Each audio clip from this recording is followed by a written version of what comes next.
Forbes recently declared Beyoncé a billionaire. That didn't happen by accident. It was the result of a long, intentional game. This is part 2 of the Beyoncé Effect, where we break down where artists lose leverage before the money shows up and how to protect it. Here's the truth most people miss. Artists don't usually lose leverage at the top. They lose it early, through small decisions that feel harmless at the time. One of the biggest ways leverage disappears is rushing for speed. Fast deals feel exciting, fast releases feel urgent, fast partnerships feel validating.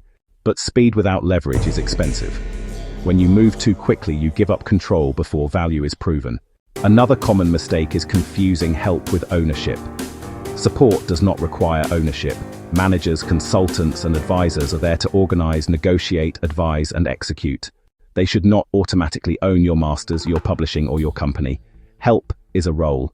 Ownership is a decision. Then there's advances. Advances are not free money. They are loans against future earnings. When artists take advances before income is consistent, they borrow against a future that hasn't arrived yet.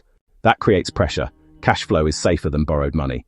Another major place artists lose leverage is relying only on platforms. Streaming platforms and social media are necessary tools. Artists need them for discovery and distribution. The problem isn't using platforms. The problem is depending on them as the only way to reach your audience.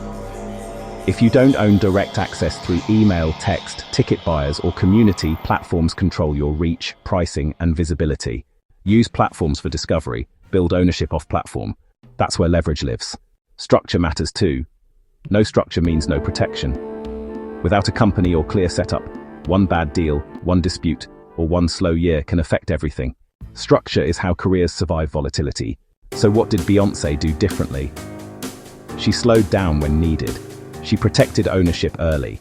She built structure before expanding. And she put people who drive culture into real decision-making roles.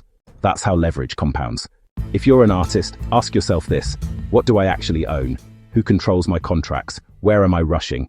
And what happens if momentum slows?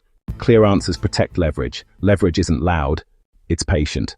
In part 3, we'll break down how artists can build leverage before the money arrives, before teams, before hype. Stay tuned.